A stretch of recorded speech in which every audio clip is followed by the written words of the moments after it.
Boy, what a lovely audience. You're self-quieting tonight. I don't have to say anything, but I do want to say thank you. Welcome to the Tyler Mahoning Valley History Center here in reviving and resurging downtown Youngstown. And on behalf of all the members, the board of directors, staff, volunteers, everybody who makes the Mahoning Valley Historical Society, I'm very pleased to have this crowd here tonight to be part of our program. My name is Bill Lawson.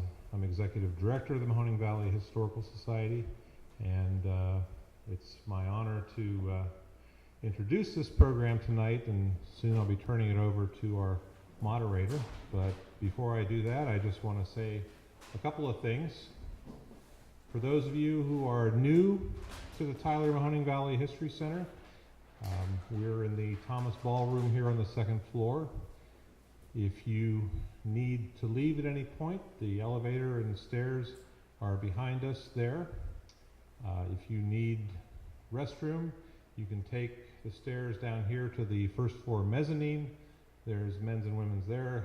There is a barrier-free restroom in the lobby down on the first floor if you take the elevator or stairs for that. So that's the housekeeping. We do a lot of things throughout the year at this site and also the Arms Family Museum of Local History, which is on Wick Avenue. And maybe you've been there before for Memories of Christmas Past or going back. We've been open since 1964. Maybe a lot of you were like me and the first exposure was a school field trip. But we have two wonderful sites with a lot of history in the buildings, but also a lot going on with our collections and also our educational programs. Now our mission is pretty simple, and we have it down to one sentence, and it's easy to memorize. It's the Mahoning Valley Historical Society collects, preserves, and teaches the history of the people of the Mahoning Valley. And for the sake of tonight's program, we are the people of the Mahoning Valley here to learn about women's history, the industrial heritage here in the Mahoning Valley, and a lot of other subjects that we'll talk about in our program. One other piece of housekeeping coming up next week, we do a monthly program called Bites and Bits of History. And this is always the third Thursday of the month. It's at noon, and it's in this room, and will be reset with tables and chairs. And we invite you to come, no charge. Bring your own lunch from one of the local restaurants or pack a lunch at home and come and hear what our speakers have to say. It's a very popular program, and we've been doing it now for going on 6 years, I believe. That's how long we've been doing it. This month's installation on Thursday, March 21st, we will have Megan Reed, who is the director of the Trumbull County Historical Society up in Warren. They're one of our counterpart organizations here in the Mahoning Valley that preserve our region's history. But she will be talking about the family of John Stark Edwards. Of course, this is the family that built, John Stark Edwards built the house, which is now the museum for the Trumbull County Historical Society on Monroe Street, right across the street from the public library up in Warren in the historic district. So please come back on Thursday, March 21st at noon to hear about John Stark Edwards, his family, and his legacy with Megan Reed. Tonight, we're very happy to have this program, Yes, She Can, Women in the Steel Industry. And I think this is a very important topic because, unbeknownst to some of us maybe, or we don't really think about it, but women have had a role in the steel industry, which really started late 19th, early 20th century, almost from the beginning. And you'll learn about that, but I think it's important at this point to flesh that out and really talk about what brought women to work in the mills, what they experienced, and why that's important. And this program ties along with an exhibit that we have in the Youngstown Foundation Community History Gallery, which is below here underneath the first floor mezzanine. And it opened back in January with the artist Jennifer Vanderpool, and it's called Untold Stories, the Forgotten Underclass in Rust Belt Urban Renewal. And so Jennifer is here from Los Angeles to come back and talk to us, but she brought some very good people along, scholars and people who've done a lot of historical research on women's history issues, but also as far as this community is concerned. So what I'm going to do is introduce Jennifer. She will be our moderator tonight, and then she will introduce the four speakers, or three speakers, I'm sorry. She's the fourth one. But Jennifer Vanderpool is a native of the Mahoning Valley in Trumbull County. Received her education here, her primary and secondary education. I will plug that she was, at the end of her high school and before she started college, a volunteer and museum guide for the Mahoning Valley Historical Society. So we've known her for a few years in those capacities. But she's gone on to do some very amazing things in her career as an artist, currently based in Los Angeles. Her exhibition, as I mentioned, Untold Stories, the Forgotten Underclass, and Rust Belt Urban Renewal, is a multi-venue work on view here at the Tyler History Center and opening later this week at the Emily Davis Gallery at the University of Akron. This exhibition narrative identifies outmoded imagery of blighted Rust Belt cities and employs them as allegories to evoke questions about neighborhood decay and gentrification, segregation, and integrated cities, generations of unemployment and economic redevelopment. Some of Jennifer's recent exhibitions include Supernatural at the National Center for Contemporary Art in Moscow, Garment Girl, a heritage space in Hanoi, Vietnam, and Edward Sella Art and Architecture in Los Angeles. She holds an independent interdisciplinary PhD in art critical practices from the University of California, UC Regents. And I'm very proud to present to you Jennifer Vanderpool.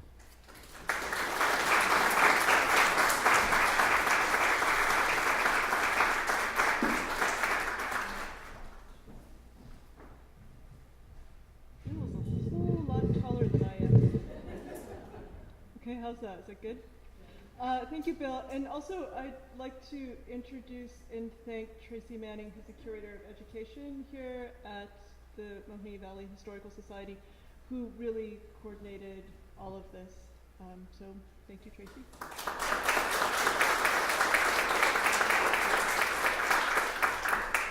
So the way the program is going to work this evening is that each of the panelists will speak for 10 minutes, and then I have some questions that I prepared for discussion, and then we'll open it up for audience discussion as well.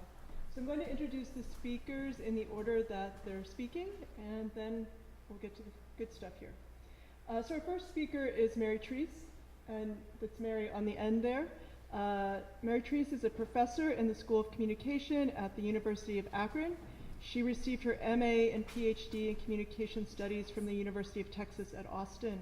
Dr. Triece's research focuses on women's protest rhetoric of the 20th century. Her book, On the Picket Line, won the Bonnie Reader Award. Her most recent book, Urban Renewal and Resistance, won the Diamond Anniversary Book Group Award. She's also published work in Communication Studies, Western Journal of Communication, Journal of Communication Inquiry, Rhetoric, Society Quarterly, Critical Studies in Mass Communication, and Women's Studies in Communication. And I should also say that Mary directs the Women's Studies program at the University of Akron, too. She's very busy.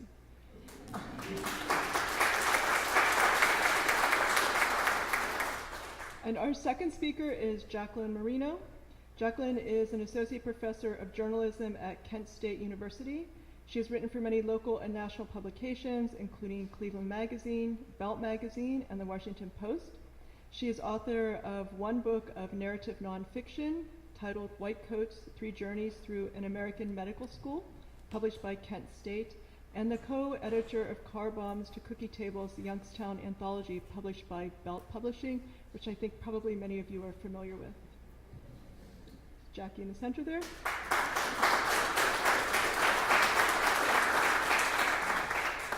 And our last speaker this evening is Eliese Colette Goldbach. Eliese received her MFA in creative writing from the Northeast Ohio Master of Fine Arts program, where she studied with David Geffels. Maybe some of you know David's writing in Rust Belt publications and have heard him, talk about the Rust Belt. So, very influential program nationally, the Northeast Ohio Writing Program. Her work has appeared in Plowshares, Alaska Quarterly Review, Western Humanities Review, The Best American Essays, and more. She was a recipient of the Plowshare Emerging Writers Award and the Ohioan Library Association Walter Rumsey Marvin Grant. Her memoir, chronicling her time working in a Cleveland steel mill, is forthcoming with Flatiron Books. Okay, thank you.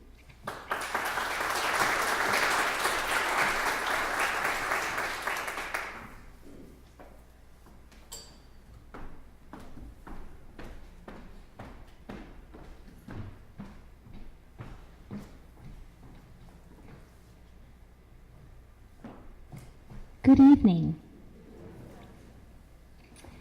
As a scholar of communication and specifically rhetorical studies, what I'm interested in looking at is how we as a culture talk about things like women and work.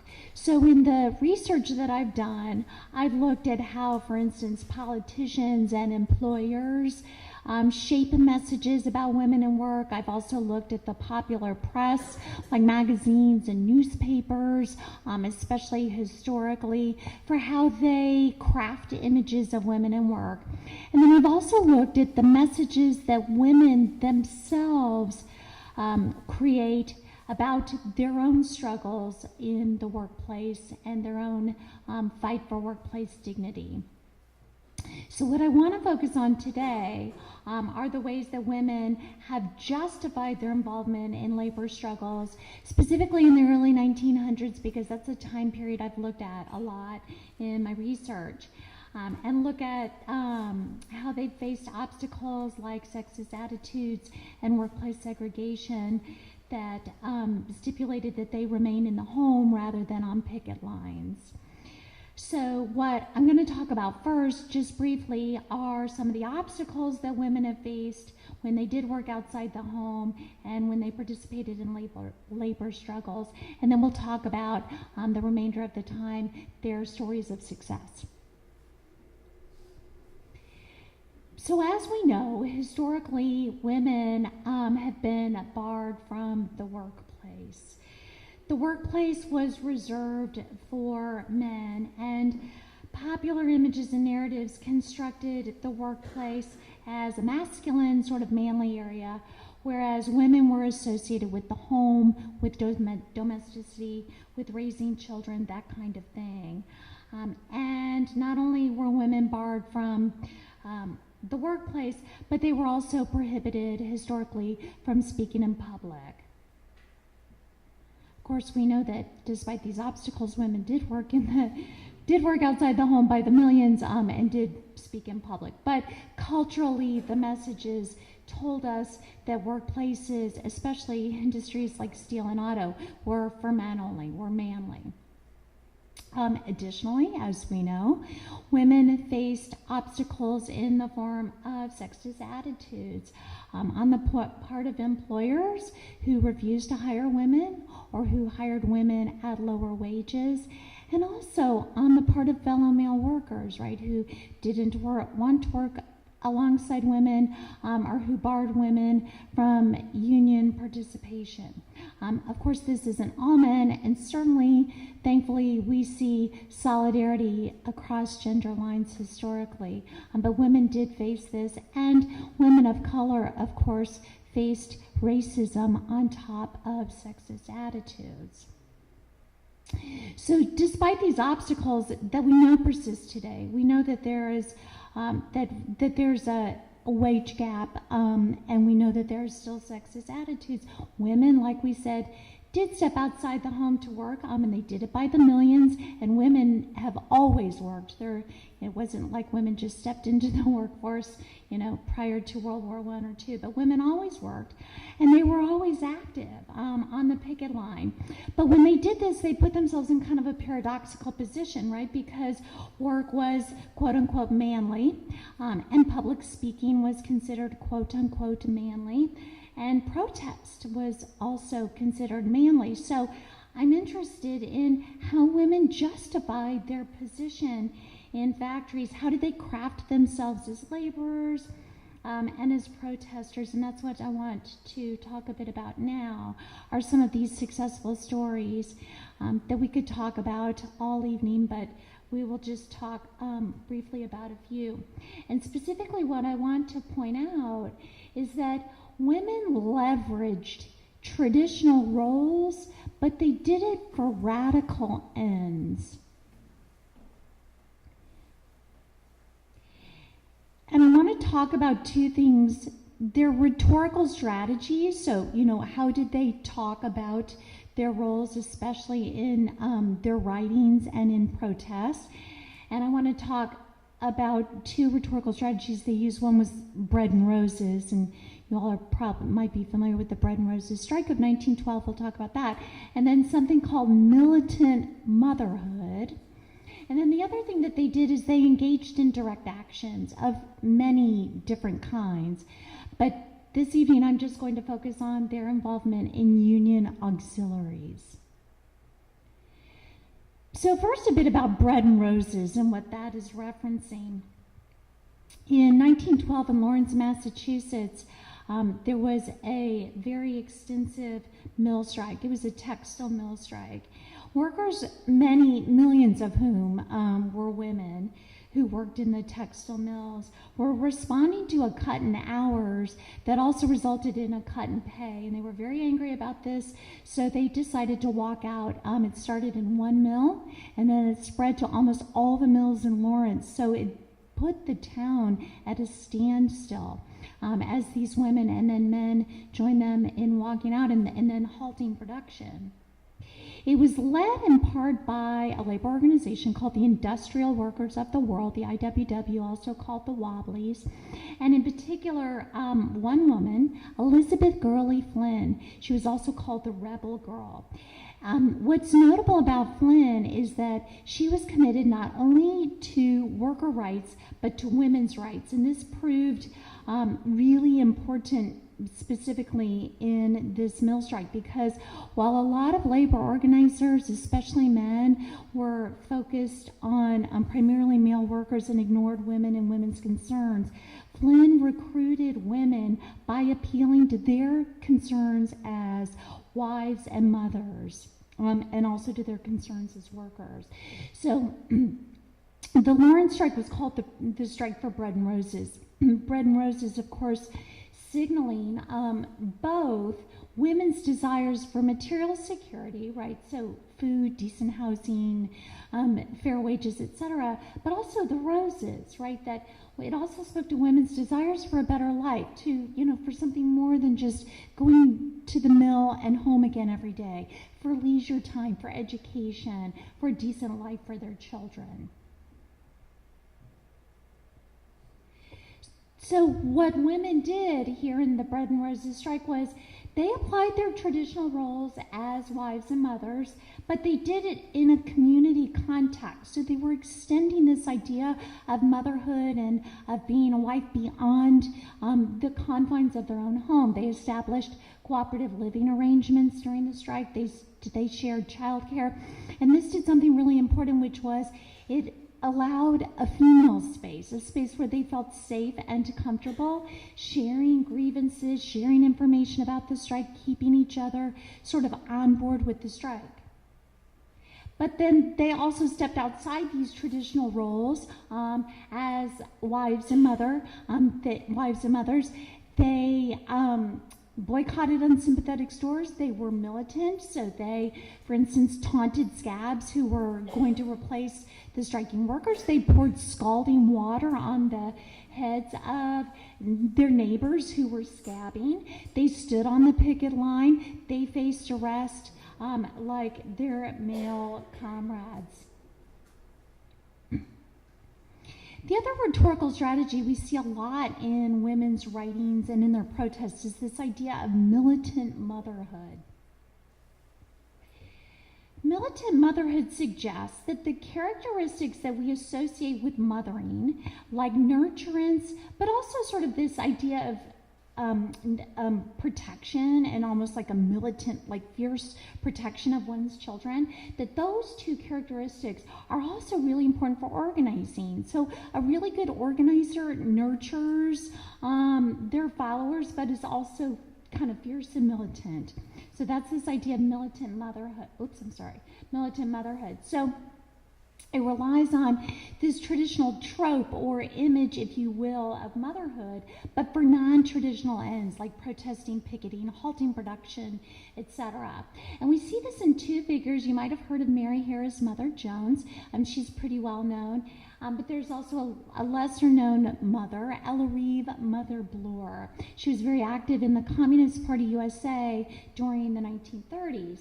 So here we see an image of Mother Bloor, and I love this picture because she's up on a podium, and she's looking assertive and confident, and she's gesticulating and, sharing a very important message and motivating her listeners.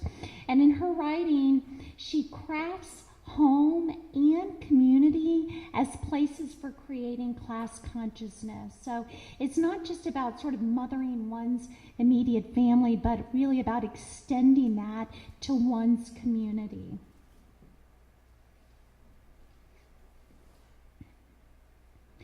We also see militant motherhood in a quote from Elizabeth Gurley Flynn, the Wobbly I mentioned earlier, in a speech she gave to women in Pennsylvania a couple decades later. In 1930, she said, "Let us build a communist party of miners' wives, steelworkers' wives, and other women who work for wages. We can tap new springs of courage, of militancy, of maternal love." I really like that quote because it's combining these really great concepts that seem almost disparate, or you wouldn't necessarily put in one sentence: maternal love and militancy, but she's combining all of it. And in that way, she's sort of tempering her militancy, right? She's Mother Bloor. So she certainly was brave and courageous and a leader, but was doing it from her position as a mother.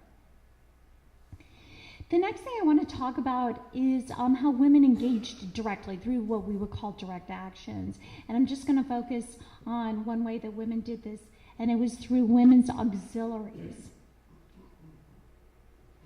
So auxiliaries were organized by working class women who were often excluded from participation in unions that were deemed men only. They were often organized, for instance, by the wives of union men. They assisted in men's strikes, and they were really important, even though we think of auxiliary as sort of like a helpmate or sort of secondary. They played really important roles, as we'll see in a moment, in organizing strikes and gave women experience in public speaking. So women spoke out in their roles as mothers, but they acted militantly, and auxiliaries gave them this space to carry out this confrontational work. I have a few quotes that I'm going to read from women who participated in auxiliaries, and we can see here how they craft themselves in echoing kind of this militant motherhood we were talking about earlier. Quote, "It is the women who have to make the miserable wage go round to make the relief due," unquote. Another woman said, "The women who in the past have always been made to feel that their place was in the home with the kids and that it was the job of the man to do the fighting are organizing into auxiliaries. They do not find any home to stay in, no food in the shacks to cook, children sick and crying for food, no shoes or clothes with which to send their children to school, unquote. And then finally, one woman said, quote, as women of steel, we must bend every effort to further our organization and to enlist the support of all our friends through the realization that the benefits of this drive will be shared by the community as a whole, unquote. So again, speaking specifically as mothers, speaking as wives, but doing it, extending that care, that consciousness to the community as a whole. So there's one example that I want to focus on, and it was an auxiliary. They called themselves the Women's Emergency Brigade. And just real quick, if you're interested in the story of this auxiliary, there's a great documentary called With Babies and Banners. And see if you can get it maybe at the local library. It's a really fabulous documentary of this auxiliary. But here I have an image on the slide, and it's children. They're the children of the women who formed the Women's Emergency Brigade. The Women's Emergency Brigade was formed by women who played a role in the Flint, Michigan sit-down strike in the winter of 36-37. And these women did a lot throughout this brutal winter during the sit-down strike to assist the men who were occupying the Fisher plant. They ran the soup kitchen, which is very important, provided meals to the men, delivered meals to the men through the windows of the plant. They picketed, they were tear gassed, they were beaten and arrested by police. And one thing that they did that was pivotal during this strike was they guarded a gate at one of the plants. It was Fisher Plant number 4. And they distracted the police who were trying to get through. So they just stalled them, like just chatted and stalled them until thousands of other picketers could walk over there to block the police and protect the workers who were in that plant. And it's really seen as a pivotal moment in that strike. And it was the women, the Women's Emergency Brigade, that played that role. So just to wrap up, we know that women have persisted in publicizing their own narratives. Those don't always get out in the popular press or in our sort of common understanding of what we think about when we think of industry, but they stand in stark contrast to these dominant, often racist and sexist representations of women in work. And women continue to organize and to act collectively, and we should continue to listen to their stories and amplify their voices. And I just want to end with a nice quote from Audre Lorde, who said, "When we speak, we are afraid our words will not be heard or welcomed, but when we are silent, we are still afraid, so it is better to speak." Thank you.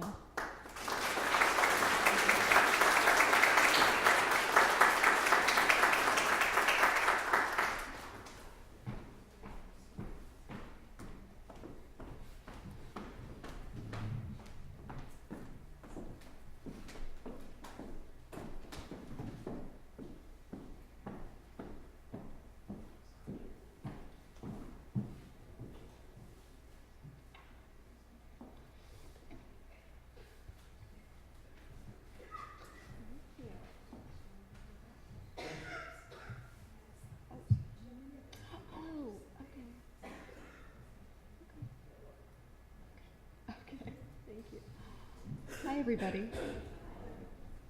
So good to be here. I have to thank Jennifer and Bill and Tracy for making this event happen. We don't talk enough about the role women have played in steel and industry, and we haven't talked about how the industry has also affected their lives. Personally, I grew up in Youngstown. I grew up actually in Boardman in the 70s and 80s. And I never identified with the Steel Town narrative. Never did. My earliest memories of the steel mills were hiding from them in the back seat of my mother's Oldsmobile and trying not to breathe the air because I thought I would get black lungs. My mom was a nurse, and she liked to scare us like that. So I was always afraid of the mills. It was so much in contrast to my suburban childhood. We would go over the Market Street Bridge regularly because my grandmother lived on the east side, and I never looked forward to seeing them. As I got older, I realized that it wasn't, so much the way they looked or smelled or anything. It was just sort of the fact that I didn't see myself, anywhere near the Steeltown narrative. I just didn't see myself there. The most famous female from Youngstown that I ever heard of was Jenny, the blast furnace. So I just didn't see myself, And aside from a really brief period during World War II, when women worked in the mills, they took the jobs that the men had left behind because they were fighting. It was really, that was the only time that women were really a huge force in the mills. So anyway, when the mills shut down, there was a lot of concern about men, of course. What would happen to men? Their livelihood, certainly, without mills, what would they do? But no one really talked about women, never really talked about the women and how their lives are going to be changed. And so as I got older, I just started really being a lot more curious and doing some research about women's lives in industrial places and writing things here and there, editing things. I co-edited this book, Car Bombs to Cookie Tables. And if I can get the slide to, go back here. No, it's jumping ahead too fast. Sorry. So Car Bombs to Cookie Tables, so we have 43 contributors. I see at least 2 in the audience right now. Are there more? Are there more contributors here? Okay, so we have 2, Sean Posey and Phil Kidd back there, contributors. 17 out of the 43 contributors to this book were women.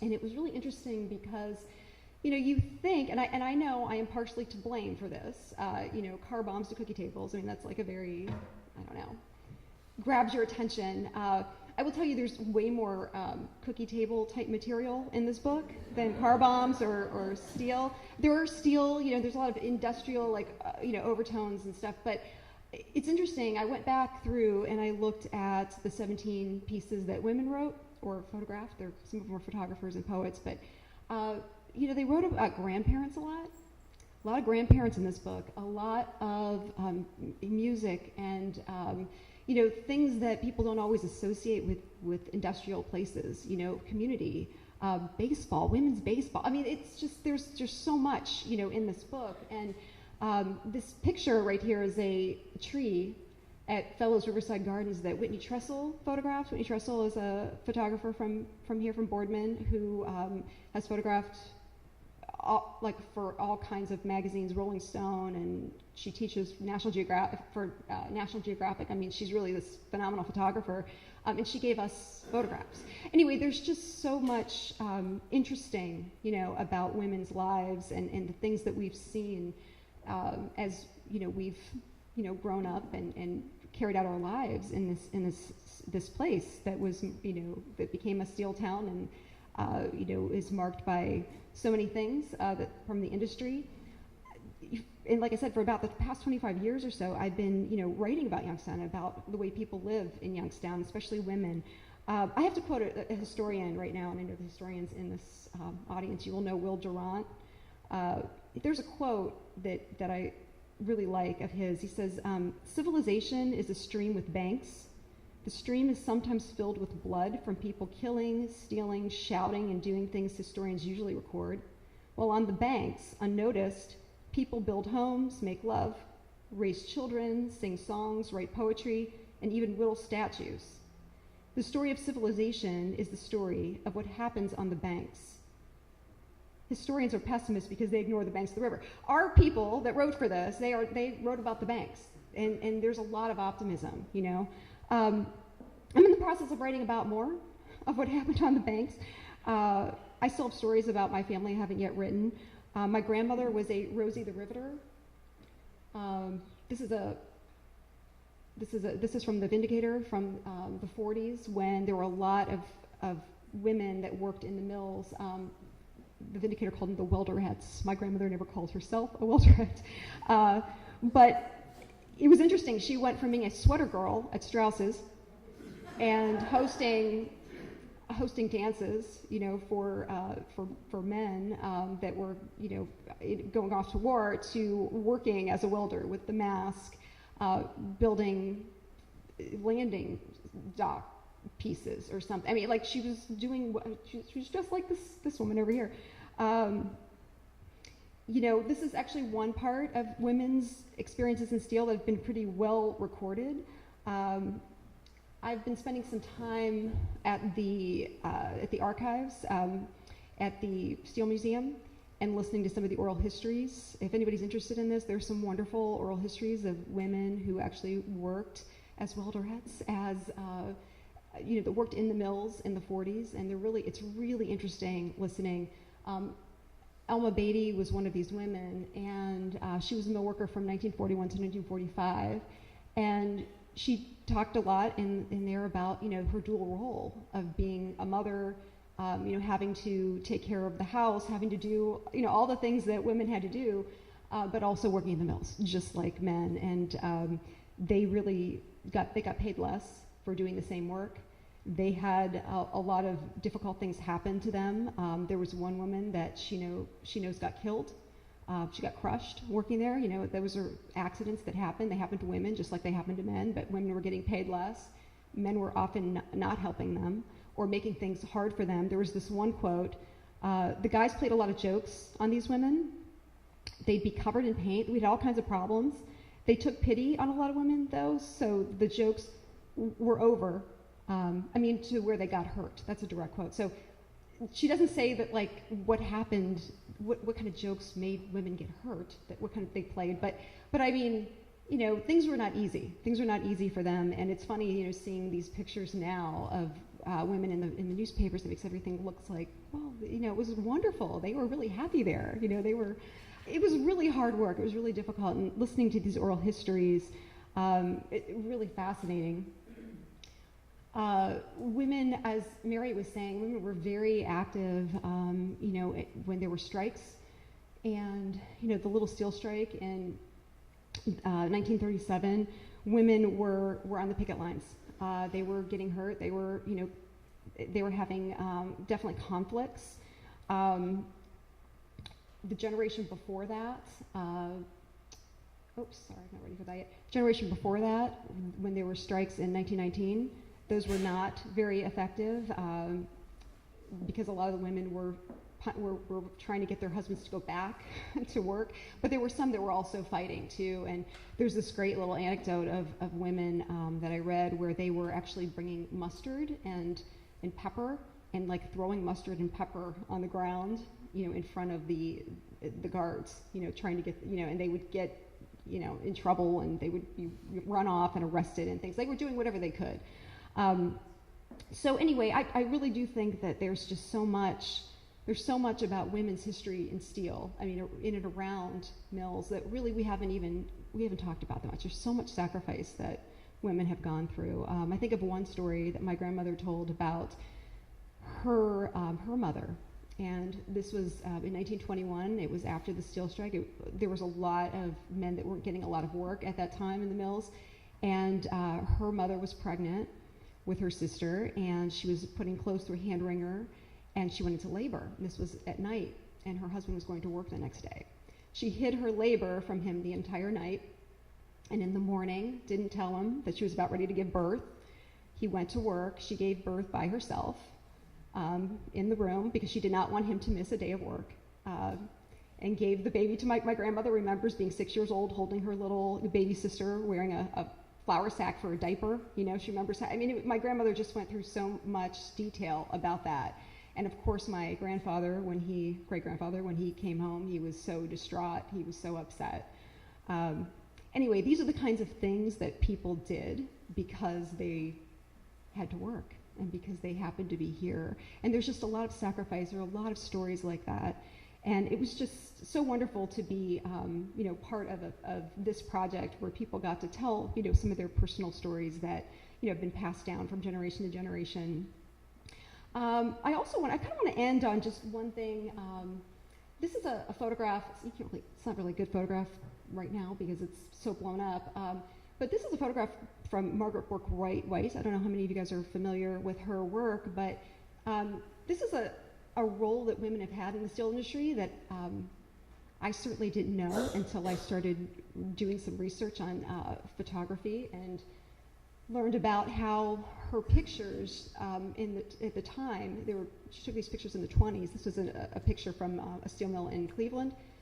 She went into the steel mills where she talked her way into a steel mill, first of all, and they didn't let women in the steel mills, but she talked her way in.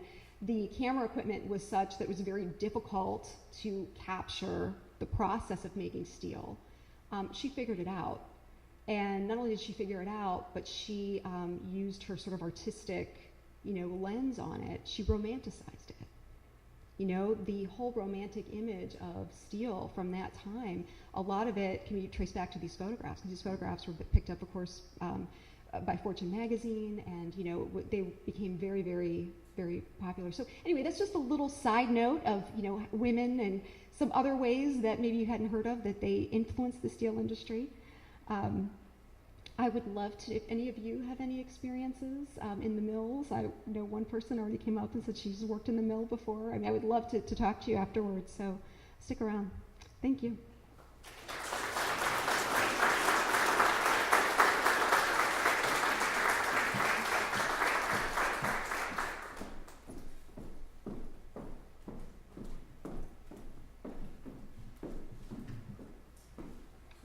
Okay, so that was actually a really great way to close because that last slide is actually the mill where I worked for about 3 years recently. Yeah, so it's very coincidental. So as Jennifer mentioned, I worked in the steel mill for a while, and I'm going to read the opening to the book I'm writing about that experience. So I will try to go slowly because I get nervous at these kinds of things. Okay. So, steel is the only thing that shines in the belly of the mill. The walkways, which were once the color of jade, have dulled to a sickly, ashen green. The cranes, once yellow, have browned with grime. Dust settles on everything, on walls and fingers, on forklifts and lunches, on train cars and coat jackets. Even the workers, who lumber through their long shifts, seem to be collecting dust. I am one such worker. To the company, I'm known as number 6691, utility worker, finishing department. 6691 is a number given to new hires, greenies, fresh meat. When I first landed the job in the mill, one of the older employees congratulated me. "You won the lottery," he said. "You're going to make a lot of money." The man paused. He let out a long, tapered breath. "Just be careful," he said with the end of that breath. "These machines will eat you up." I'm not the type of woman you'd expect to be known as number 6691, utility worker, finishing department. I attended an all-girls Catholic high school. I ran track. I played Beth in a high school rendition of Little Women. I was valedictorian of my graduating class. "You can be anything you want to be," adults said to me when I was young. "Go to college. Don't worry about the loans." So I went to college and I didn't worry about the loans. Then I graduated when the housing market crashed. Jobs were scarce, and after graduation I lived in a tiny apartment with an occasional mouse problem. I became familiar with the acronyms SNAP and HEAP. I deferred my student loans, which continued to accrue interest. I applied for jobs in my field, but I came up empty-handed every time. For a long while, I painted houses to make ends meet. I earned enough money to get by, but I never earned enough to get ahead. You can only live on so little for so long. It's only a matter of time before you turn to the mill, which rolls out money almost as quickly as it rolls out steel. Before long, you found yourself in a position that no one would have ever predicted. You're an educated, liberal millennial, and you're making steel inside the Rust Belt. Okay. On most days, the mill looks like a nightmare. A tall chimney shoots an orange flame into the early morning air. Smokestacks let out clouds of white steam. Train tracks divide the drained and dreary earth, and the brown water of the Cuyahoga River slogs towards the mouth of Lake Erie. Many of the buildings, which are covered in rust and soot, have taken on the blackish red color of congealed blood. Inside those buildings, furnaces blaze and machinery churns and cranes screech under the weight of their loads. Inside those buildings, iron turns to steel. Billows of bright gas leap atop molten metal as it's poured into ladles that stand upwards of 30 feet tall. This leaping gas, which looks orange in the metal's glow, licks and whips in a devil's dance. Every inch of the mill is a screaming reminder. This is the kind of place that will kill you. This is the kind of place where people have died. The mill has stood on the banks of the Cuyahoga River for more than a century. Back in the early 1900s, the river provided access to a wider world. Barges traveled the Great Lakes before shimmying up the river, delivering raw materials to the mill and transporting finished steel to anyone who would buy it. From the turn of the 20th century until now, the mill has gone through booms and bankruptcies and name changes. It's been the colossally successful Republic Steel. It's been the fateful LTV. It's weathered depressions and recessions. It's survived fluctuating prices and foreign imports. It's adapted to new technologies and new markets and new demands. Even now, the mill keeps chugging along. Inside its borders, men and women work long hours to make a living. It's a good living, good benefits, good pay. One person's salary can feed a family, so the men and women chug along at the mill's rapid pace. They have bags under their eyes and dirt under their fingernails and fully loaded Mustangs beneath the rooftops of their garages. They work through the night. They work through the holidays. They work through marriages and divorces, birthdays and graduations, sicknesses, deaths. They keep the steel moving. They keep the production high. They work for 10 hours, 12 hours, 16 hours straight. If they don't do it, someone else will. A job in the mill is a coveted position. Hundreds, sometimes thousands of people vie for a few open spots. They want what the mill offers, the livable wage, the good benefits, the union protection. They want to feed their families. They want the American dream, or what's left of it.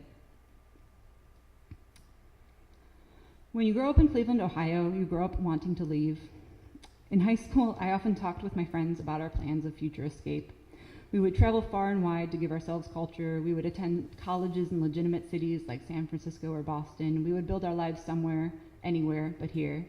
The real world happened in other cities and other towns, and we pitied anyone who wanted to stay in the dying city of Cleveland. Little did I know that I would spend my entire life inside that Rust Belt town. Before I went to work at the steel mill, I visited my best friend in Washington, D.C. She had remained true to her adolescent wanderlust. She had escaped.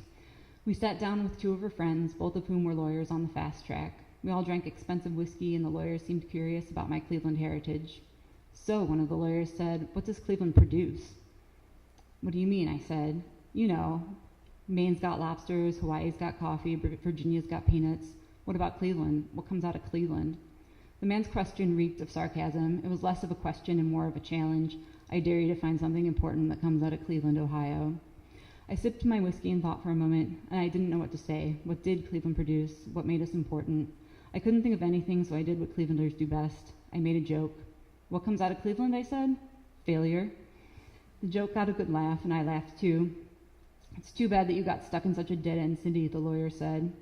My fist tightened around my glass of whiskey. There's an unspoken rule amongst Clevelanders.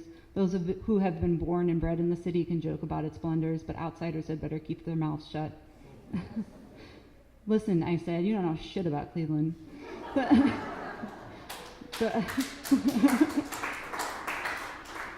The man took a long sip of whiskey. No doubt he was trying to discern whether or not I was joking. Truth is, he had struck a nerve. I felt torn about my city, my home, my heritage. I did feel stuck in Cleveland, but I also recognized the beauty of my hometown.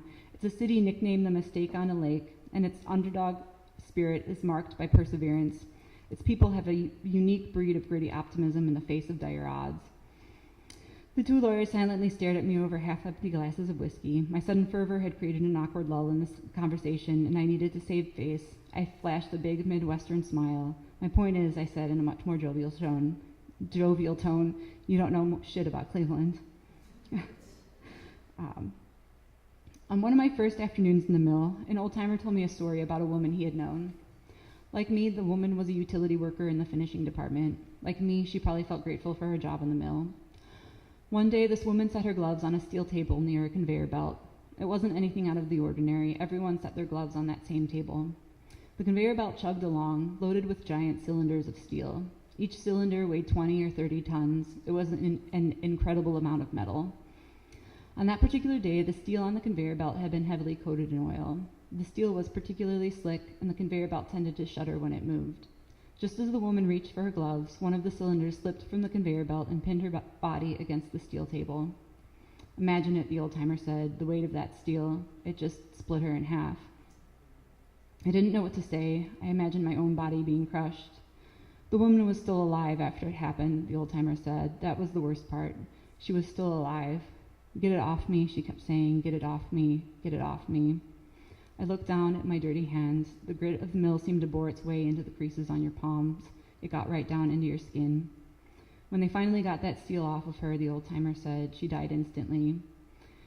The old-timer paused and stared into empty air. He seemed to be looking at something very far away. Her body, he said, her body just fell apart. Like everyone in the steel mill, I was given an orange hard hat when I first started on the job. The orange hard hat let veteran workers know that I was new and inexperienced. It also let the company know that I wasn't quite in the union yet. I wouldn't experience the full benefits of union protection until I had been working for the company for approximately 6 months. At that point, I would be gifted with a new yellow hard hat to replace the orange one. During the time it took to get the yellow hat, other union workers came up to me and asked how much longer I had to go. "You better pull some overtime to get that yellow hat," they said. Everyone wanted me to enjoy the securities that the union offered, and their concerns seemed genuine. These steel workers had a strong sense of community about them. There was an unspoken kinship. During my time at the mill, I came to respect and enjoy these people, this family of steel, which I entered just as the eye of the nation was focused on the Rust Belt. I started working in the mill when the 2016 presidential primaries were in full swing. The candidates for each party hadn't yet been selected, but Donald Trump, reality star billionaire, stood a good chance of getting the Republican nomination. No way, I thought to myself, there's no way that Trump will get the nomination. People will start to see that he's unfit to run a country. But then they didn't. When Trump secured the nomination and eventually the presidency, I felt dumbfounded. How did this happen? How did our nation choose this? There are narratives about the 2016 election that fall in line with trends we've seen before. The ultra-rich went Republican, the ultra-poor went Democrat, the uneducated voted to the right, those with college degrees or higher voted to the left. We've noticed these same biases in other elections. Such trends feel comfortable, or at least predictable. In the 2016 election, however, union households weren't quite so predictable. While Clinton still won among union voters, she did so by a small margin of 8 points. It was the worst a Democratic candidate had fared with union households since the mid-1980s. It was a devastating divergence, and it was one that could be seen when Ohio, Michigan, and Pennsylvania turned red. A few weeks before the 2016 election, I earned my yellow hard hat. I officially became a union woman, and I finally learned how to answer those snobby lawyers in Washington, D.C. If they came up to me today and asked what Cleveland produces, I would know what to say. Steel. Steel comes out of Cleveland. Tons and tons of steel. It's not sexy, it's not exotic. It's dirty and hot and loud, but somebody has to do it. We feed the appliance industry, we supply the auto industry. We make the types of steel that will be transformed into frames and innards and underbellies. We make the strong stuff, the trip grades, the dual-phase steels. We make the types of steel that don't collapse under pressure. What we make isn't sexy, but it keeps you safe. What we make isn't exotic, but it keeps you moving.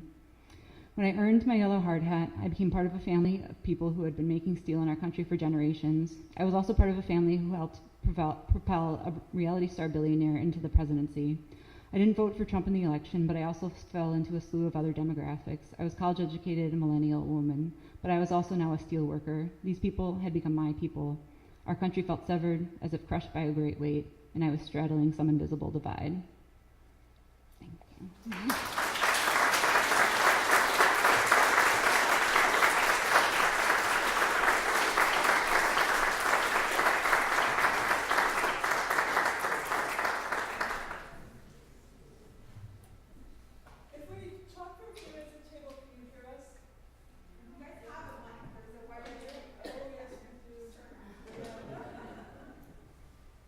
Is that better? Yes, that's better. Is it too loud? So I have a couple of general questions. They're just general. We'll see if they have anything to say, and if not, we'll just go ahead and open it up. So my first general question for the panel is this. In today's social and political climate, do women aspire to have jobs in heavy industry? I was thinking about conversations that I've had with the other panelists about women's roles in working and some of Eliese's story, and I thought maybe you might have some feedback about that. Well, I don't have any statistical data to back this up, but I would think the answer would be yes, given that these jobs tend to pay so well. The other thing that struck me when you were talking, Jackie, about obstacles that they faced was also, especially in light of the Me Too movement was sexual harassment in the workplace. And when you're talking about the joking, I wondered how much of that joking was maybe sexual harassment or sexual assault. And women who now in the Me Too movement, women in industry, I'm thinking specifically of women in coal, have been speaking out more about their experiences and their struggles as women in these industries.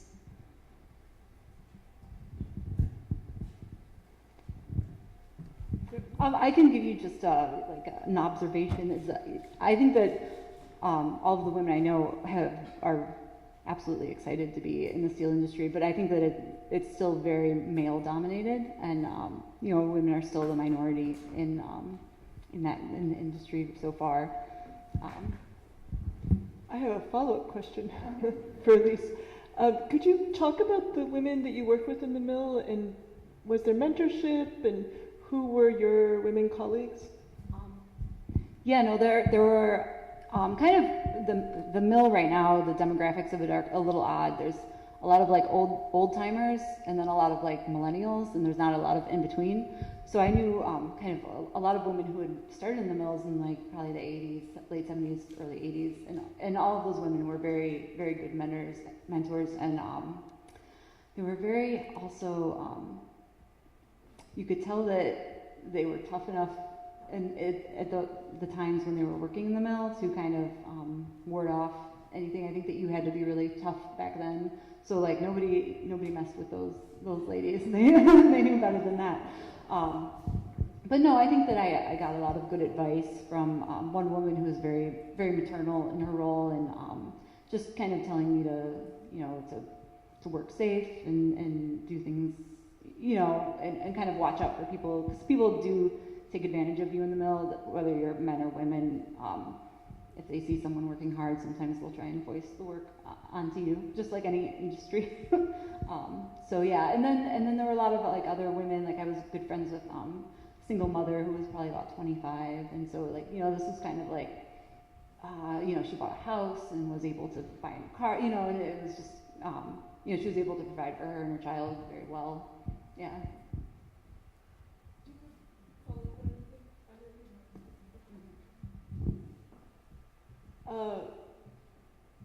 I think you've sort of addressed my second question.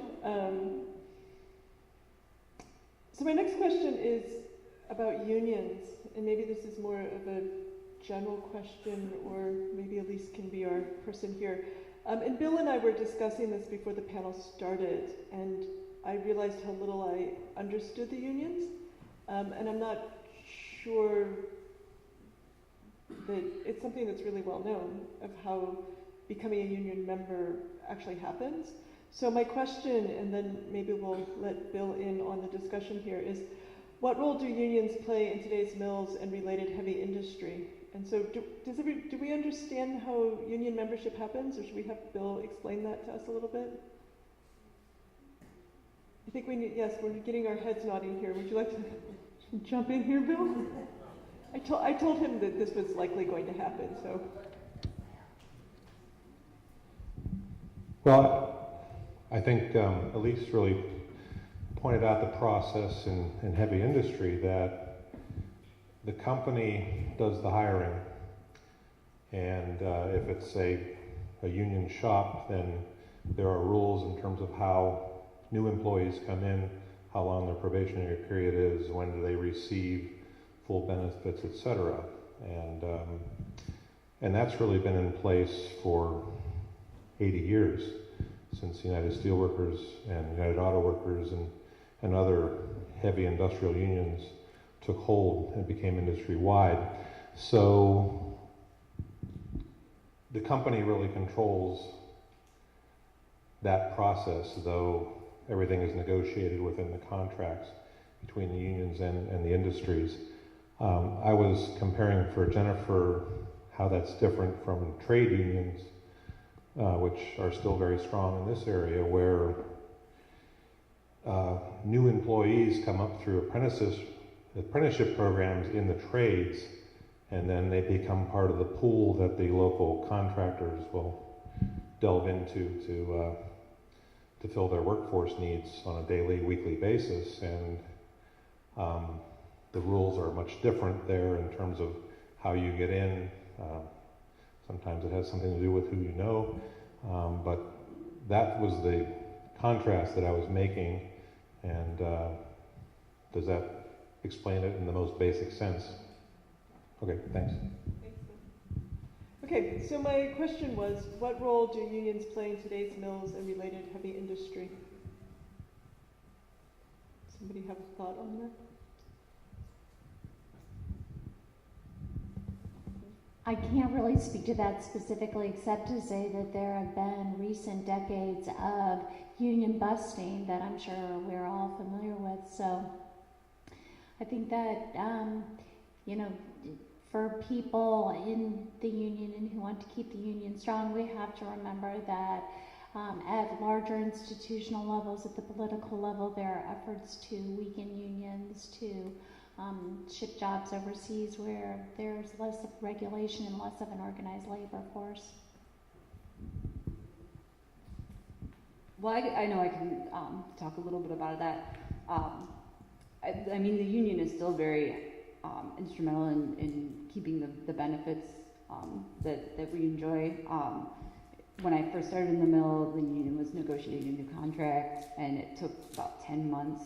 And like really what the company wanted was to take away our health insurance, or, you know, give us a lesser form of health insurance, and also take away pensions from new employees. So like I think that the mill is really beneficial in kind of like making sure that those things continue forward. And even in 2018, we renegotiated a new contract, and despite how well the economy was doing, they still wanted to take away our health insurance and limit the pensions. So it's like it doesn't matter if the economy is doing well or not. It's still really important. And the other thing is like the safety issues in the mill. The bosses will still ask you to do unsafe things, and like all you have to do is just, there's like a dedicated union safety man in every area, and you just have to call him and he'll take care of everything. And also like the union makes sure that you can basically you can refuse to do an unsafe thing and not worry about getting fired. So I think that wouldn't be the same if the unions weren't in place.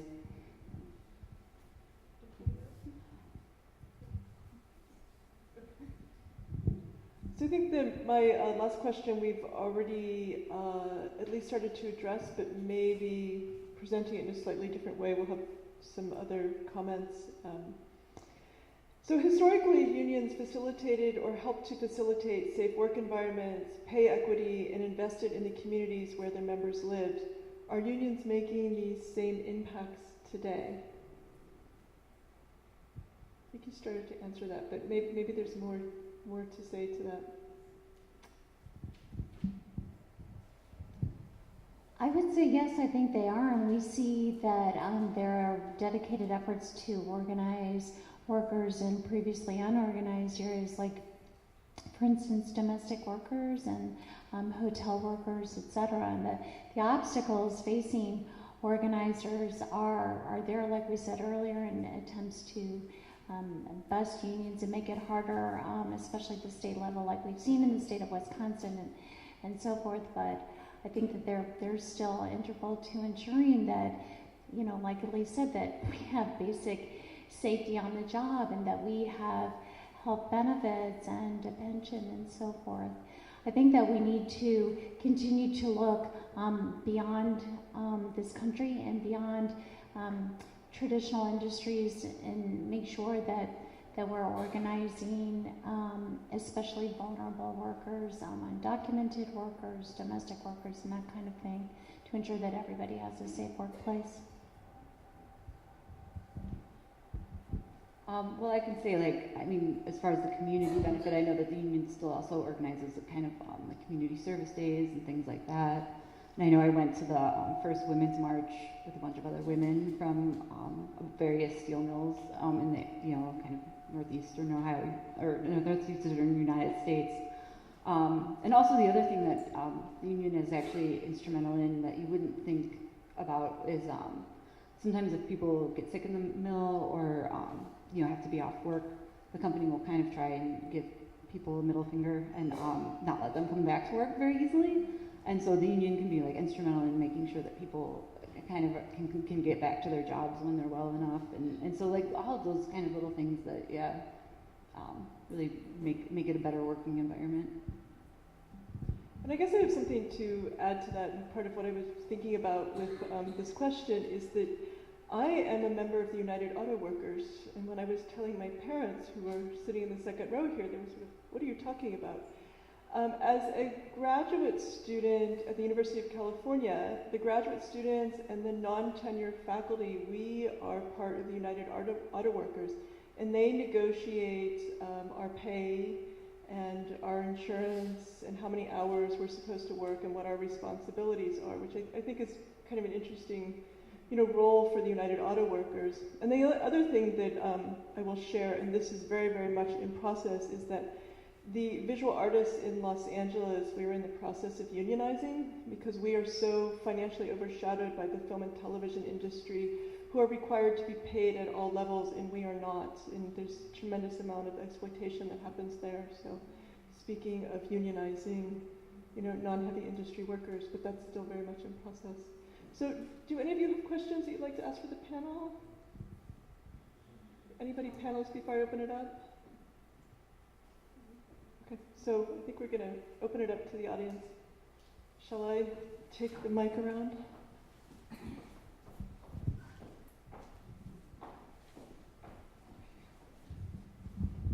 I get the feeling that none of you have had any experience with the military. Have you interviewed any women who were in the military? Because since World War II, they've made tremendous progress, and now there's almost nothing in the military that women can't do.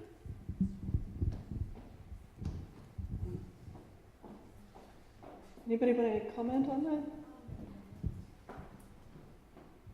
Years ago, I did interview women pilots, women who were pilots during World War II, because all the men that were pilots were fighting in the war, and women weren't allowed in war at that time. So they took over all domestic flying. They were called WASPs. And I was very lucky to get to interview some, and one of the best stories I've ever done. I mean, really, these women, these stories that they had were just amazing. And they were, at the time, I'd say they were probably in their 70s, and they were still flying, all of them. Very active at the Women's Air and Space Museum. It's just an air museum. It's in the Burke Lakefront Airport. It's a great place if you haven't been. They have a great exhibit on them. Other questions from the audience?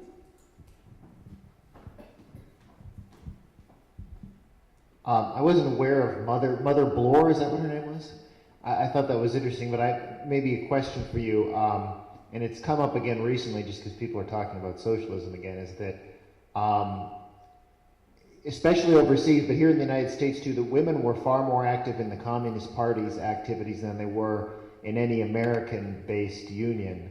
And if you look at communist propaganda posters, unlike in the United States, women were featured prominently as driving tractors, working in mills, fighting. Some of the most feared Soviet soldiers were women. So I wonder if you could speak to the fact that, unlike in the United States especially, but in other Western democracies, the communists overseas were much more interested, or at least much more amicable when it came to promoting women doing things that over here would have been considered men-only type of work, whether it be killing people or making steel.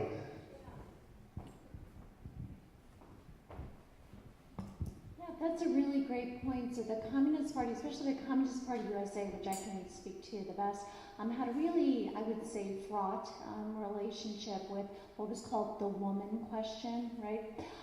And how are we going to, or are we going to incorporate women into the party, and at what levels, and what kinds of leadership? And so, but the Communist Party USA was, as you pointed out, one of the most progressive when it came to recognizing the importance of unionizing women, and the Wobblies too, the IWW, and also organizing across race lines.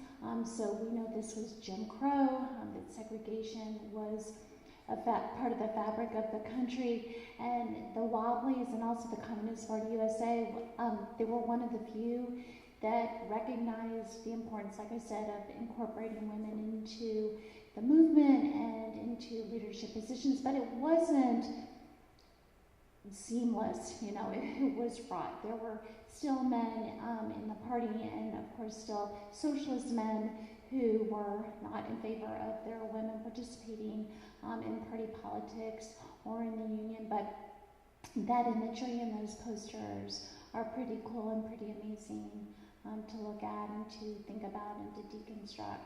Oftentimes it was more theoretical, including women, and then when it came down to who was going to prepare dinner every night, sort of the personal politics, which we know the personal is political, right? But then that's where gender tensions and relations, it was harder to eradicate them. I have a question for Mary.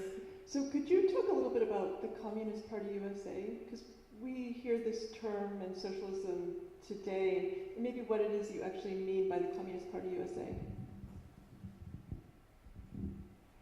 So it really depends on what region you're talking about and even what local, because some were more, held more allegiance to the Communist Party in Russia than others. Some followed party line more strictly, but oftentimes people who formed Communist Party locals, and we know that, you know, even if you're just familiar with like the story of Hollywood and the McCarthy area, many people identified with the Communist Party. It wasn't this sort of crazy, weird thing. Often for many people it meant race solidarity and gender equality, right?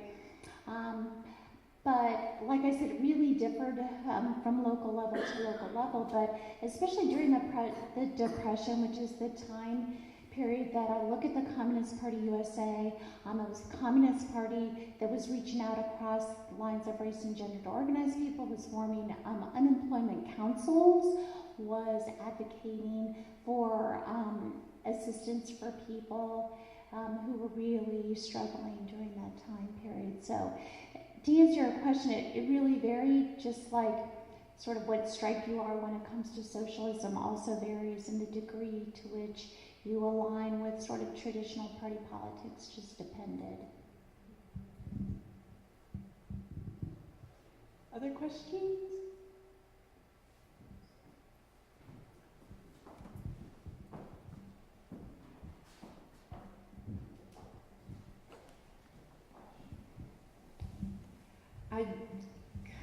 Okay, my mom was a Rosie the Riveter. Okay, she worked Republic Steel. She was a crane operator during World War II when my dad was overseas. Worked at the arsenal first, then went down to mills, which was a pretty common transition. Interestingly enough, of course, the women all got thrown out as soon as the war was over. Her brother, her baby brother, became a manager at U.S. Steel. When my older brother went for a tour of it, my mom wanted to go, having not been in the mills for a long time. Her brother told her, sorry, women aren't allowed, it's too dangerous in the mill. Believe me, the crane was not a safe place either. But I wanted to make a comment that I think that the women who did work in the mill during the wars and the arsenal and all the other places, my mom became a teacher. My dad died when I was 5 years old. My brother was 9. She went back to college, had my grandma babysit while she got her teaching degree, started teaching, and she taught at a Catholic school. At that time, the diocese would pay your tuition till you got your degree if you promised to teach for so long. I can never forget, and I know, gosh, I don't think, I started school she was teaching when I was in fourth grade, she started teaching third grade.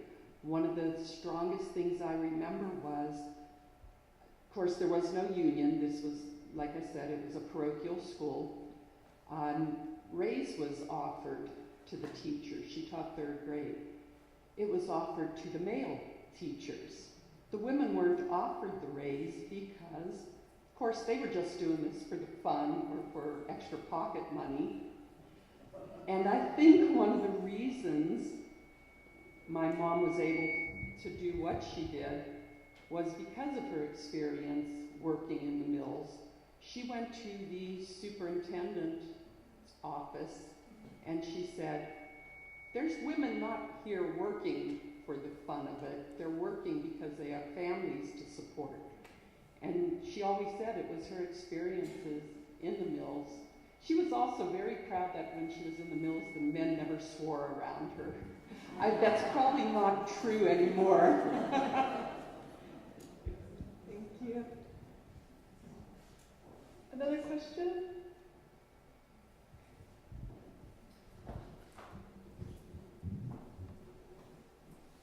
Mine is more of a statement. My grandmother worked at Sheet and Tube Camel Works, and she made steel for the tanks. And she used to come home and tell us about, you know, how hard the work was and stuff like that. But at that time, if they had a union, she wasn't in it. She worked there from 41. She was born in 1912. She worked there from 41 till 1945 when the war was over. When the war was over, they sent everybody, all the women, home. So, like her, my grandmother got another job too. But she always talked about it. She always talked about it and told us about it, that, you know, how it was, and they always respected her too. But she said it was hard work, and how they did the women once the war was over, they just let them go. Thank you. Anybody else?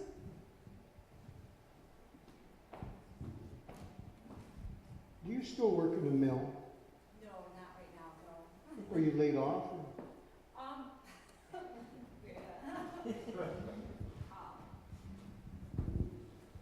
So I don't know if you all know this, but like when you work in the mill, it's like it's not 40 hours a week. It's 12-hour swing shifts. Sometimes you're working 16 hours.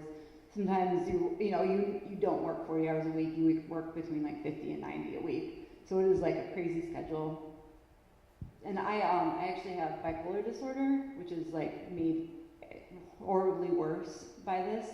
And so I asked the company if I could work a 40-hour job because there are some here and there. And basically they laid me off for 6 months. I'm actually still laid off. I'm still, I guess, technically employed by the mill. And I'm kind of trying to figure out if I'm going to go back or when I would go back. And actually this is probably bad, but I've done a little experiment because I haven't gotten the union involved yet because I wanted to see how the company would react to someone with, what is a disability under the Americans with Disability Act, and they've kind of just basically, they've kept me out of work for this long. So I'm actually, things are moving on it. So I will probably go back to the mill here in a couple of weeks. But yeah. Thank you. Lots of hands. Let's go. In the women's movement, which of the two events probably moved the women workforce movement forward the most? You tie prohibition / the right to vote or World War II? Which one of those probably helped the movement the most?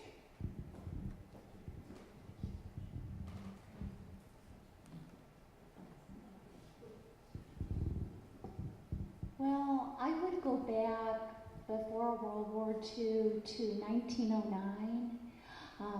There were massive walkouts across the country, but many of them in the Northeast, in which tens of thousands of mainly women and girls, because textile mills hired girls, walked out. And so it's called the Uprising of 1909, but they were roughly from 1908 to the tamping down labor unrest prior to World War I when we were stifled and choked and silenced. But that was really, it did amazing things for women in terms of giving them experience, courage, speaking publicly, working in solidarity with male comrades, unionizing, forming their own unions.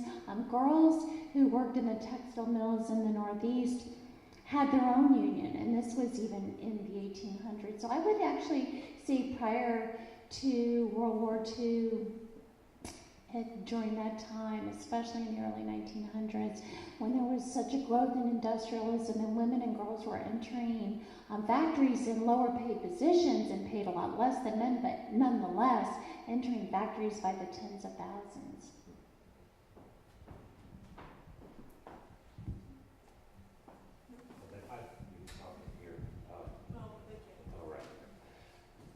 So you're all in media in different forms, right? And I just wondered if you could comment on, do you think that currently, today, particularly in an era of the Trump voter and that narrative of the working class, is it still predominantly the white working class industrial male that's the popular media narrative, or are working class women being represented more fully in media today?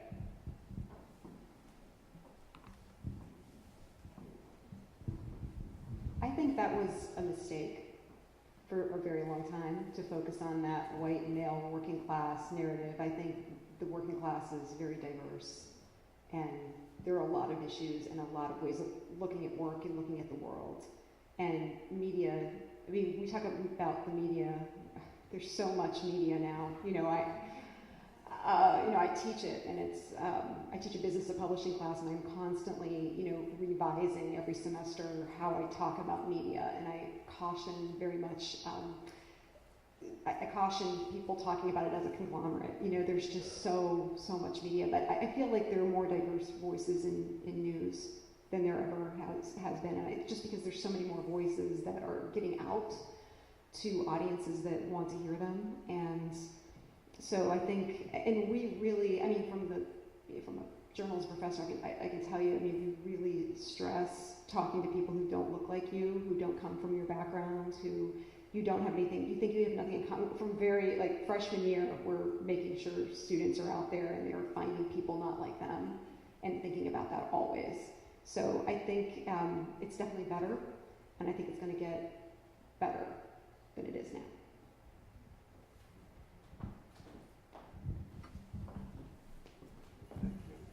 Thank you for 3 wonderful presentations. Mary, right? Yes. Yeah, you mentioned that among the women of steel, there were Wobblies and communists. And I wonder whether there were ideological conflicts between them. Surely in the early part of the 20th century, it's not the communists, but it's the anarchists, as with Emma Goldman. And I wonder if you have some comments along the lines of ideological conflicts among the women of steel.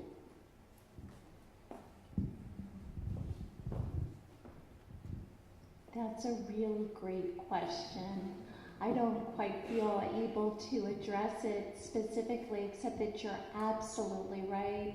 There were the anarchists, Emma Goldman among them, and socialists like the Wobblies, and then the Communist Party USA, especially in the 20s and 30s. And there were divides in how they approached things, just like there divide on the left now, right? And how far left and how are we going to couch things, right? Like how we talk about things is so important, because once you say something like Medicare for all, it gives some people, the willies, because it's talking about for everyone, and then some people say we need to temper, right? There's that kind of interesting parallel. I can't really speak to, except that would make a fabulous study to really look at how those divisions played out, or how during massive strikes and walkouts they were able to work together. I do know that there was a constant tension between the AFL and the Wobblies because the AFL was so sexist and patriarchal and racist and exclusionary, right? And the Wobblies really bent every effort to not be that way, so they had organizers who spoke a gazillion different languages because workers spoke many different languages, and like I said earlier, they organized across race and gender lines, so that's the best I can do to address your question. Any other questions? This is for anybody, I guess. I wanted to ask this. You talked about the 2016 election. I remember when, right around that time, there was a report that came out that was really publicized and still is, that the life expectancy of the country is going down. I don't know if people realize this, which is unprecedented in the history of the modern world. But I remember looking at the report, what really stunned me, that the group that is getting hammered the hardest, where it's really going backwards, is white working class women. And women, of course, generally almost always live longer than men, but white working class women are actually seeing a decrease in life expectancy. Can any of you speak to maybe cultural or economic reasons why that might be happening? Because it seems that as stunning as that fact was, that it hasn't gotten maybe as much press as I thought it might have, or should have.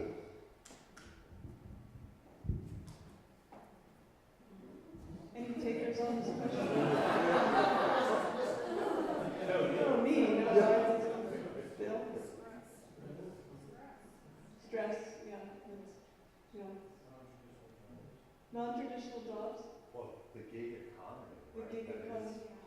That is contributing to stress. A lot more women are falling into gig economy. This is Tim Francisco, who's chair of the Working Class Studies program at Youngstown State, who's saying gig economy and stress of working multiple jobs. I just want to add to that.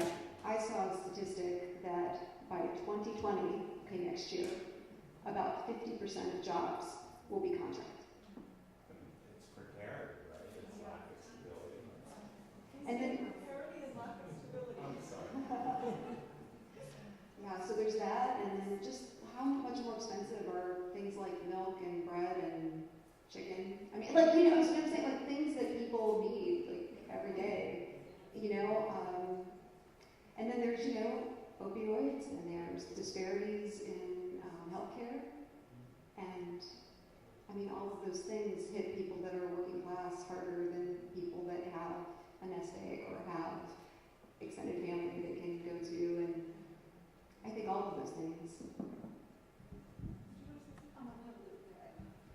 I guess I just want to make a quick comment, thinking about this subject and also what Eliese was saying earlier about being laid off and, you know, how stressful it was with your illness and you know, working non-regular shifts. There's actually in front of the California Assembly, and I also think in New York, that companies have to give shift workers regular shifts so that they're able to, you know, sleep and eat and have time with their families and things. So I think that it kind of speaks to what we've just been talking about. So that's in process.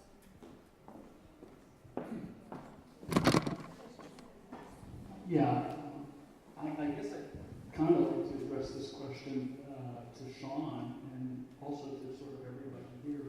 I just was struck that he is referring to the study where, going back to the 2016 election, where he had noted that what he was made aware of was that there was this big decline in the life expectancy for women, working class women. Now, what I had heard, and I don't know if I'm dealing with fake news here or what, but I had heard the exact opposite thing, that what was actually happening was that there was, for the first time, a big decline in the life expectancy of men in a particular age bracket, I believe from around 50 to 60. And that what was accounting for that was increased substance abuse and the fact of depression, loss of just work identity and so on and so forth. I don't know what the facts are here. I was kind of surprised to hear that I believe facts that are directly opposite. So I'd just like to throw it open because I would like to know, what other people have heard and, where I'm sorry, just to mention, I should have mentioned that too. I think you actually are right. My only question was that among women, white women, I think with a high school degree or less, we're seeing their life expectancy go down, but not for black women or Latino women or Asian. It was under this one segment, white women. Just white women, but the really severe. Yeah, you're right. Thing that's occurring with white men. Yeah, and I think that gives a very different impression to suggest that it was with white working women. That there was that was the impression I think. Right, I only mentioned that just because of the women as it is a women's forum, but I think that gives us two different patterns to deal with, whatever that's worth. Anybody else wants to comment?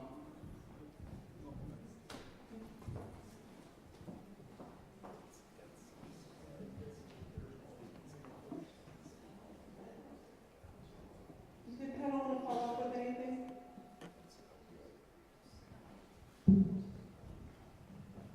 On a different subject, I've just returned to the academic world, and I've noticed a preponderance of foreign students. And I learned that the balance of payments, the biggest contributor to a positive balance of payments has been what foreign students are paying into the United States to education.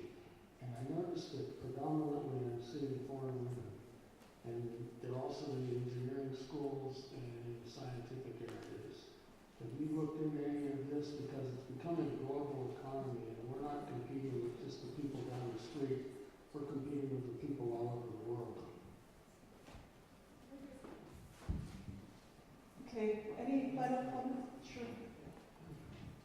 I'm a retired steel worker, and I worked in the steel mills in the valley. I started out in Youngstown sheet too, and I did work at closed mills. They closed, and however, I did go to schools, and I tell younger people, you just gotta keep doing what you need to do. But all of us women right now, if the white women, if you have stress, then ours is double yours. So, right now, I'm telling my children in Sunday school, you just have to work and keep going. You gotta educate yourself. We have jobs online. A lot of people are working from home. I just left Virginia with a family whom they are working online. She's a nurse. And my sister's in medical insurance. She worked at Youngstown Steel Door at one time. So the dynamics of the world have changed. This is 2019. We don't have that heavy industry. Rose is here. She worked at General Motors. We both went to cosmetology school. I went and took a paralegal course. So I have an associate's degree in that. We go to history class. So you just don't have to die or say, woe is me. You gotta keep it going. Because, this is a large planet.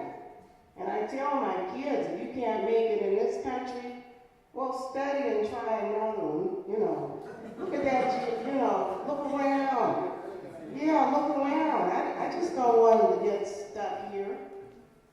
And, Eliese, okay, that problem you're having, they started that with us, that we had to work 12-hour shifts, and they wanted to try to cut out that. We fought that.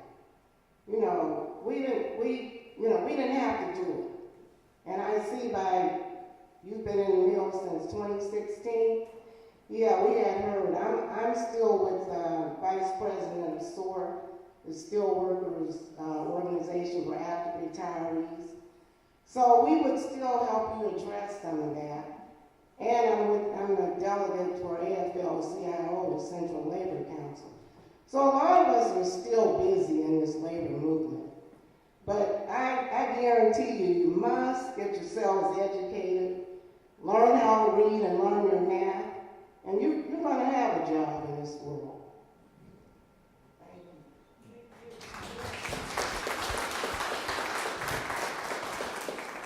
And on that, we'll close the evening out. Thank you.